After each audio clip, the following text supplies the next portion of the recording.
자, 오늘 두 번째 만나볼 학생 소개하겠습니다. 우리 학생은요, 어머니께서 직접 상담 신청을 하셨는데요. 아들의 성적으로 진학 가능한 대학이 궁금하고 또 객관적인 학생부 평가를 알고 싶어서 신청하셨다고 합니다. 자, 그럼 지금부터 상담 학생에 대한 자세한 프로필 소개할게요. 먼저 장래희망부터 살펴보죠. 우리 학생은 건축공학과를 희망하는 자연계 고3 학생이고요. 내신 살펴보겠습니다. 내신 조율과 평균 3.96등급이고요. 모의고사 점수 살펴보죠. 자, 2018년 6월 모의고사 국수탐 평균 3.33등급입니다. 비교과 활동 살펴볼까요? 자율활동은 1학년 학급 부회장을 했고요. 자, 봉사활동과 독서시간 살펴보겠습니다. 봉사활동은 2학년까지 총 34시간이고요. 독서도 2학년까지 총 28권 읽었네요. 동아리 활동 살펴보죠. 건축 동아리 외 3개 동아리에서 활동했고요. 수상 경력은요. 수학 경시대회 장려상 외 5건 수상했습니다. 자, 마지막으로 우리 친구가 가장 가고 싶어하는 대학은 어디일까요? 홍익대학교 건설도시공학부입니다.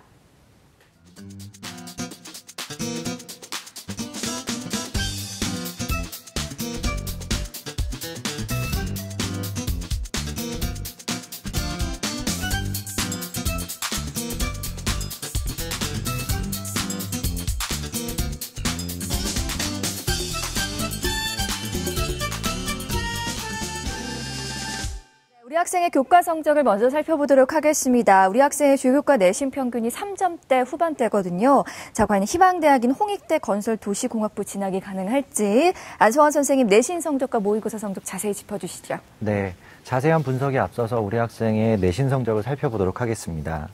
우리 학생의 내신 성적을 살펴보면 국어 5.27등급, 수학 2.24등급, 영어 4.26등급, 과학 4.06등급으로 주요 교과 평균 3.96등급을 받았습니다. 내신 추이를 살펴보면 국어는 4, 7, 6, 4, 5등급으로 등락을 거듭했고 수학은 1, 3, 2.5, 2.25, 2등급으로 변화가 있었고요. 영어는 3, 4, 5, 4등급으로 변화가 있었고 과학은 2, 3.8, 4.87, 4.62, 3.7등급으로 약간의 변동폭이 좀 있었습니다. 계속해서 2018학년도 6월 모의고사 점수를 살펴보겠습니다. 국어 5등급, 수학 가형 2등급, 영어 3등급, 한국사 4등급, 화학원 2등급, 지구과학원 4등급으로 국어 수학 탐구 평균 3.3등급입니다. 지난 3월 모의고사와 비교해보면 국어는 3에서 5등급으로 하락했고 수학은 2등급을 유지했고 영어는 4에서 3등급으로 상승했습니다. 네, 자세하게 분석해 주셨는데요. 선생님, 우리 학생의 교과 성적으로 본 희망대학 수시 진학 가능성은 어떨까요? 네, 홍익대 기준으로 한번 먼저 살펴보겠는데요. 홍익대 기준 전체 합격자 기준으로 살펴보면 홍익대는 평균 2.68등급에 중앙값이 2.63등급이었습니다. 평균과 중앙값이 매우 밀도가 있게끔 그 전체 합격자 분포가 이루어졌다는 걸 알 수 있을 것 같고요. 표준 편차도 0.63등급 정도에 불과했습니다. 따라서 전반적인 학생의 교과 성적을 보더라면 종합전형이라고 하더라도 홍익대학교 같은 경우에는 최저학력 기준이 있기 때문에 최저학력 기준에서도 약간은 모자라고 참고로 홍익대 최저학력 기준은 국어, 수학, 가형, 영어, 과탐 1개 영역에 3개 등급 합이 7 이내거든요. 이 부분에서 약간 부족함이 있을 수 있고 전반적인 교과 성적에서의 합격 확률도 낮다라고 평가를 할 수 있을 것 같습니다. 학생이 두 번째로 원했었던 건국대 같은 경우에도 평균이 2.82등급이었고 중앙값이 2.49등급, 표준 편차가 1.06등급이었는데 교과 성적 자체가 수학과학이 상대적으로 유리하긴 하지만 전반적인 평균점에 근접한 수학과학의 성적이라고 감안을 했었을 때 전체적인 학업 역량이 매우 뛰어난 형태다라고 보기에는 설명하기 좀 힘든 부분이 있을 것 같습니다. 네, 계속해서 우리 학생의 정시 진학 가능성에 대해서도 알아볼 텐데요. 자, 선생님, 모의고사 성적으로 본 정시 경쟁력은 어떤지도 짚어주시죠. 네.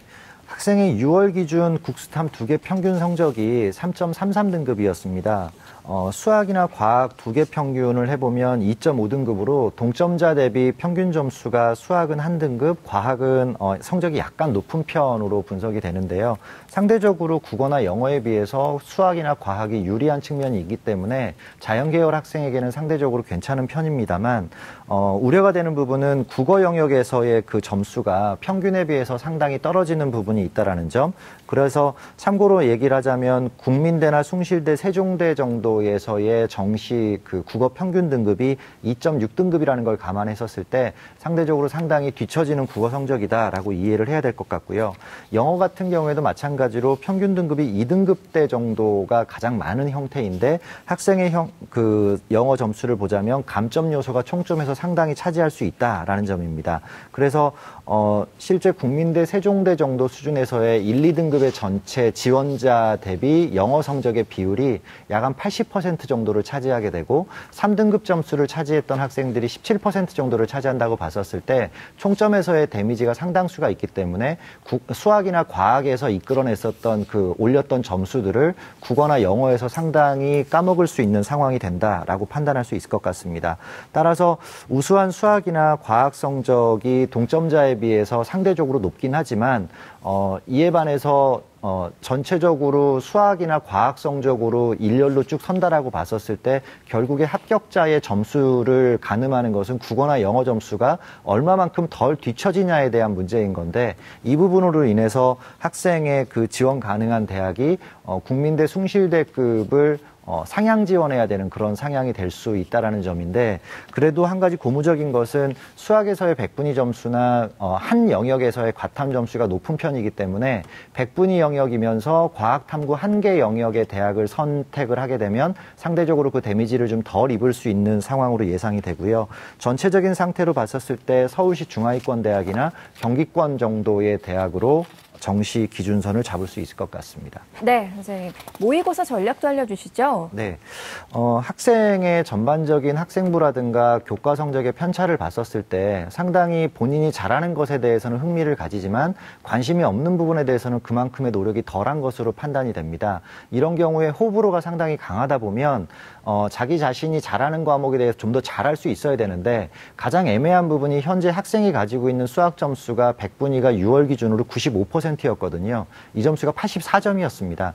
실제 원점수 기준으로 보면 이 등급이 나오려면 92점 정도의 원점수가 나와야 되는데 그만큼의 완성도가 있는 학습을 하기 위해서는 평상시 호불호가 있었던 그런 학습 태도를 버리는 것이 가장 중요하기 때문에 학생이 우선적으로 수학이나 과학 부분에서 수학에서의 전반적인 약점을 분석할 수 있는 그래서 그거를 보완할 수 있는 점수를 하면서 최소한 88점 내지 90점을 넘기기 위한 전략을 삼아야 될 것 같고 과학 같은 경우에는 잘하는 과목이 하나가 있기 때문에 중점적으로 그 과목을 키우되 상대적으로 취약한 국어나 영어 과목을 소홀히 하게 되면 학생이 노력했던 것만큼의 수학, 과학에서의 그 성과를 못 거둘 수 있다는 점을 반드시 염두를 해둬서 국어나 영어가 각각 3등급이나 2등급대 정도의 수준까지 올라올 수 있도록 마무리를 잘해야 될 것으로 보입니다. 네, 자세하게 조언해 주셨고요. 계속해서 우리 학생의 비교과 활동 살펴보겠습니다. 자, 우리 학생의 진학 1순위 대학이 홍익대 건설도시공학부거든요. 선생님, 비교과 어떻게 보셨어요? 네. 자, 우리 학생의 비교과는 그 비슷한 성적대의 학생들과 비교해보면 그냥 무난한 편이다 이렇게 말씀드릴 수 있겠습니다. 하지만 이제 일반적인 기준에서 보거나 또 우리 학생이 희망하고 있는 그 대학들을 기준으로 해서 살펴보면 다소 부족한 부분이 좀 있습니다. 자, 이제 영역별로 좀 장단점을 좀 말씀을 드리도록 하겠는데요. 일단 장점으로 꼽을 수 있는 부분은 독서 활동입니다. 자, 2학년까지의 독서 기록이 28권으로 다양한 분야의 책을 골고루 좀 읽었고요. 아마도 이제 3학년 1학기까지 그 독서 기록을 포함한다면 조금 더 많아질 거라고 생각이 돼서 좋은 평가를 받을 수 있을 거라고 생각합니다. 그다음에 두 번째 이제 장점으로 꼽았던 부분은 동아리 활동인데 역시 이제 과학이라든가 건축, 우리 학생의 좀 진로와 관련된 그런 부분들을 꾸준하게 해왔기 때문에 아마 좋은 평가를 받을 수 있지 않을까 이렇게 생각을 합니다. 다만 이제 그 동아리 활동 같은 경우는 여러 동아리를 하다 보면 그 학생부 기재에 어떤 그 분량 제한이 있기 때문에 우리 학생들이 했던 활동들을 다 상세하게 기록하지 못하는 부분이 있습니다. 따라서 무엇을 이제 우리 학생이 어떻게 했고, 그 다음에 또 그것을 통해 배우고 성장한 부분이 어떻게 되는지, 만약 또 의미가 있다면 이런 부분들을 자소서를 통해서 조금 더 구체적으로 밝혀주면 더 좋은 평가를 받을 수 있을 거라고 생각을 합니다.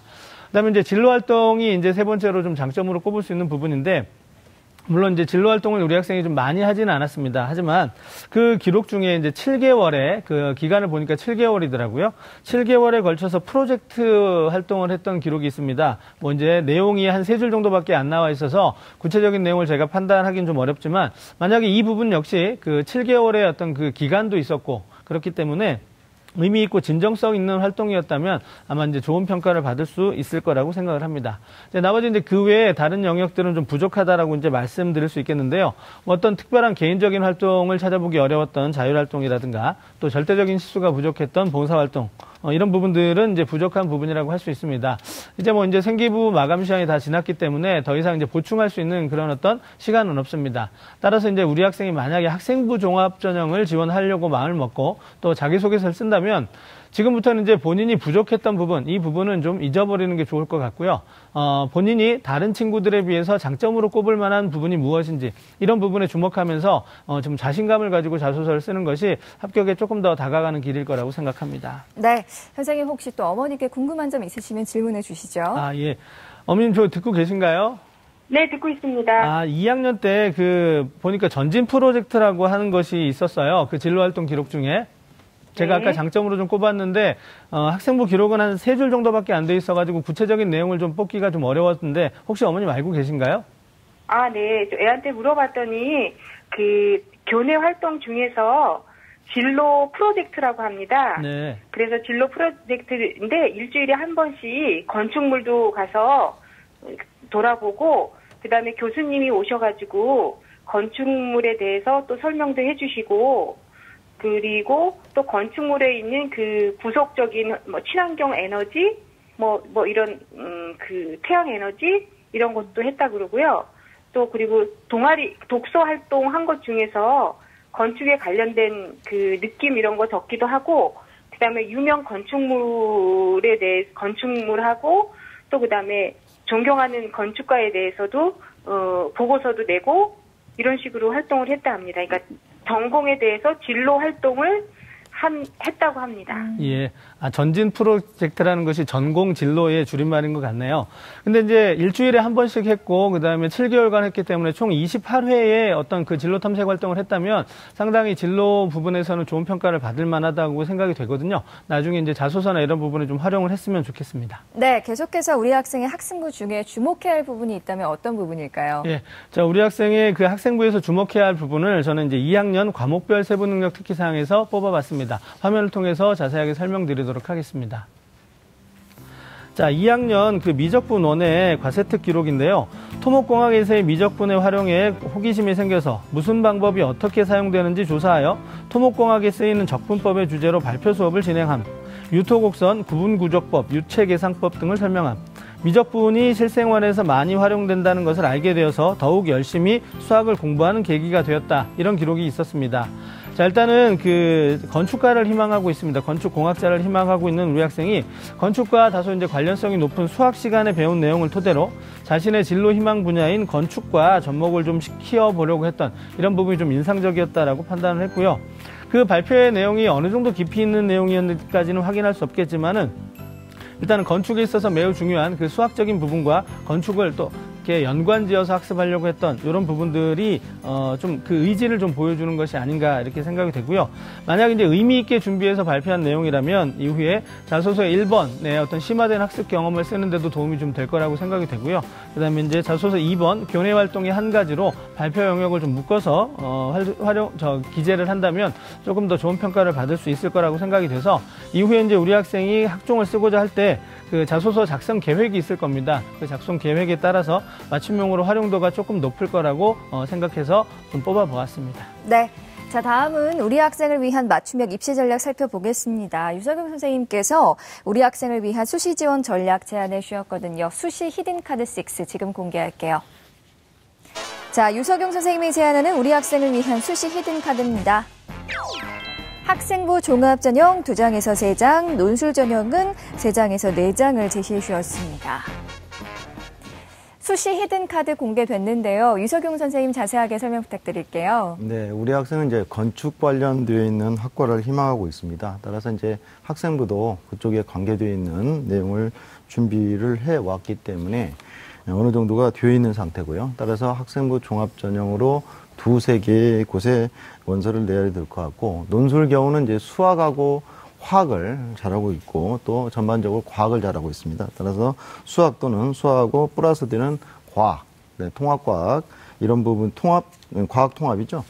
논술을 실시하는 대학교에 3위나 4위 정도를 추천드립니다. 모의고사에서 수학 가형하고 그다음에 화학 원에 대한 성적이 우수하기 때문에 건국대는 이제 수학, 화학, 그다음에 서울과기대는 수학, 수능 최저가 있는 건국대의 경우는 수학하고 화학이 있고요. 동국대의 경우는 수학 플러스 통합과학이 있습니다. 이 부분, 또 홍익대의 경우는 수학이 있습니다. 이 부분에 대해서 이렇게 집중 전략을 해서 세워야 될 것 같습니다. 네, 선생님. 어머니께 또 궁금한 점 있을까요? 당연히 하고 계실지 할 것 같은데, 하고 계실 것 같은데, 학생이. 자연계열, 논술 준비 지금 되고 있는지 묻고 싶습니다. 논술은 11월부터 네. 일주일에 한 번씩 예. 수업은 계속적으로 하고 있습니다. 수학만 하는 건 아니죠? 과학 논술은 아직 안 했는데. 그래요? 그렇군요. 지금 전체적으로 봤을 때는 이제 수학하고 과학을 플러스 하는 것도 괜찮은 것 같아요. 그래서 그 생각을 해봤고요. 자연계열 수학 플러스 논술 전형의 대표 대학들이 있습니다. 표를 보면서 설명해 드리겠습니다. 네, 수학은 반드시 하는 거고요. 과학 원 과목이 있죠. 그 중에 출제되는 데가 성균관대학교, 건국대, 경북대가 있는데 이제 건국대를 지금 추천했고요.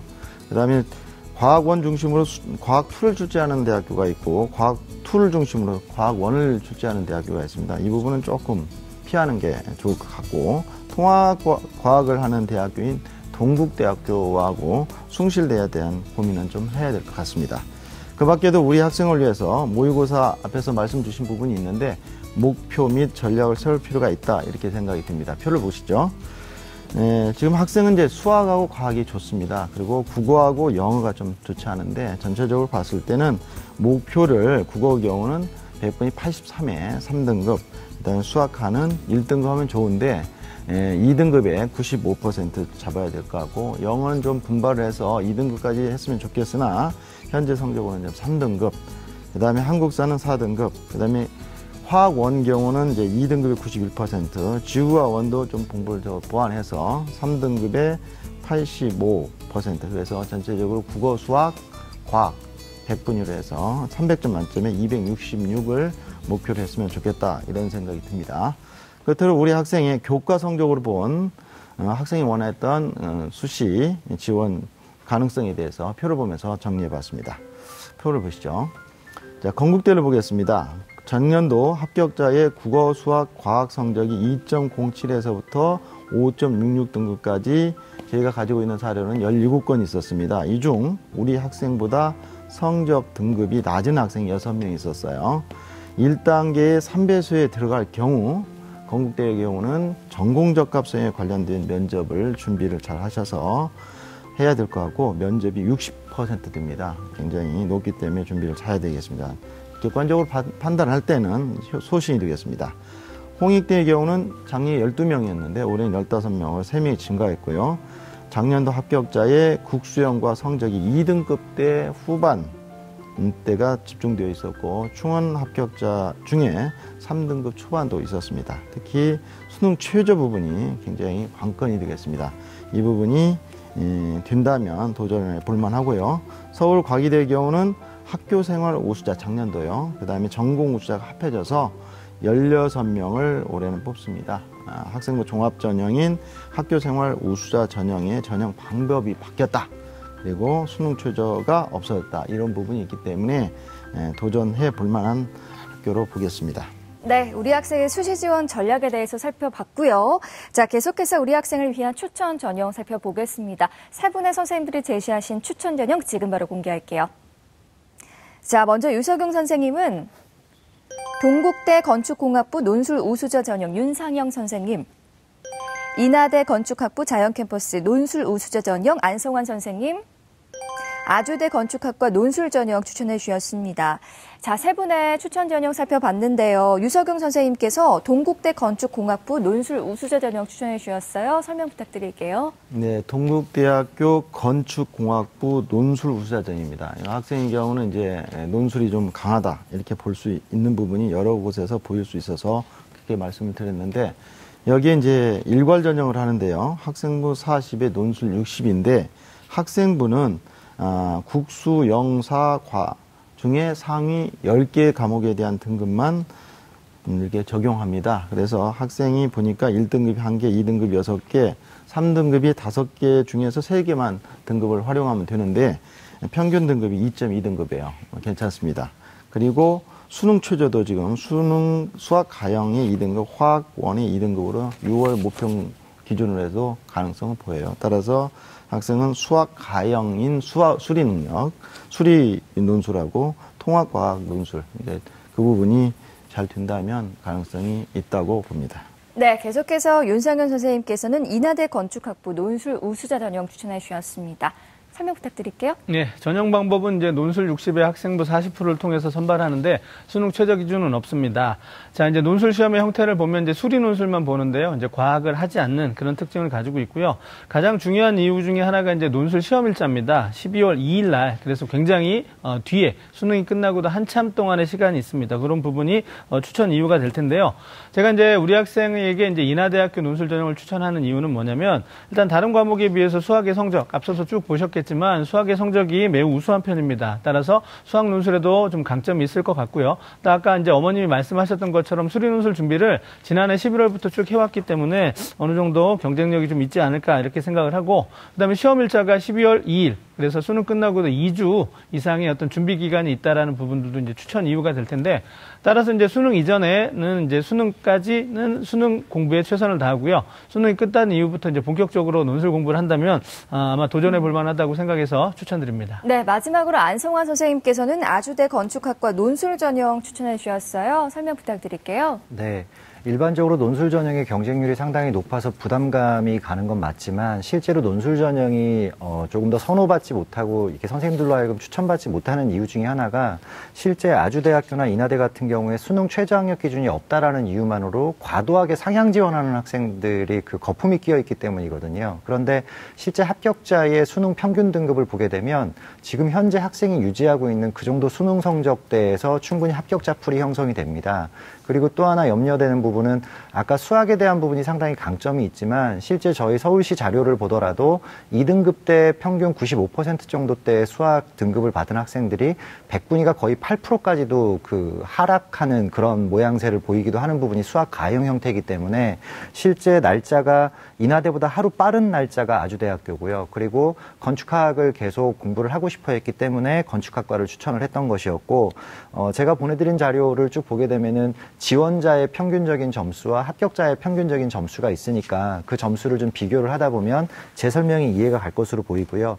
마찬가지 윤 선생님께서 추천해 주셨던 이유와 마찬가지로 수능 최저가 없으면서도 날짜가 12월 초에 있다라는 점, 12월 1일 날 봅니다. 그리고 실제 문제가 수학 문제 2문제가 출제가 되는데 이 가운데서 문항별로 3개 정도의 어떤 소문항으로 나뉠 수도 있지만 한 가지 특징적인 것은 무작정 외워가지고 계산식에 의한 문제의 유형이 아닌 부분이 바로 아주대학교이기 때문에 학생이 가지고 있는 역량이라면 충분히 해결할 수 있는 범위다. 그리고 전체적인 수학의 범위가 실제 수능 범위하고도 매우 흡사한 그런 형태이기 때문에 수능을 준비하면서 공부를 하기에도 훨씬 수월하지 않을까라는 생각 때문에 추천하게 됐습니다. 네, 어머니 오늘 세 분의 선생님들께서 구체적으로 상담해 주셨는데요. 오늘은 어떠셨어요?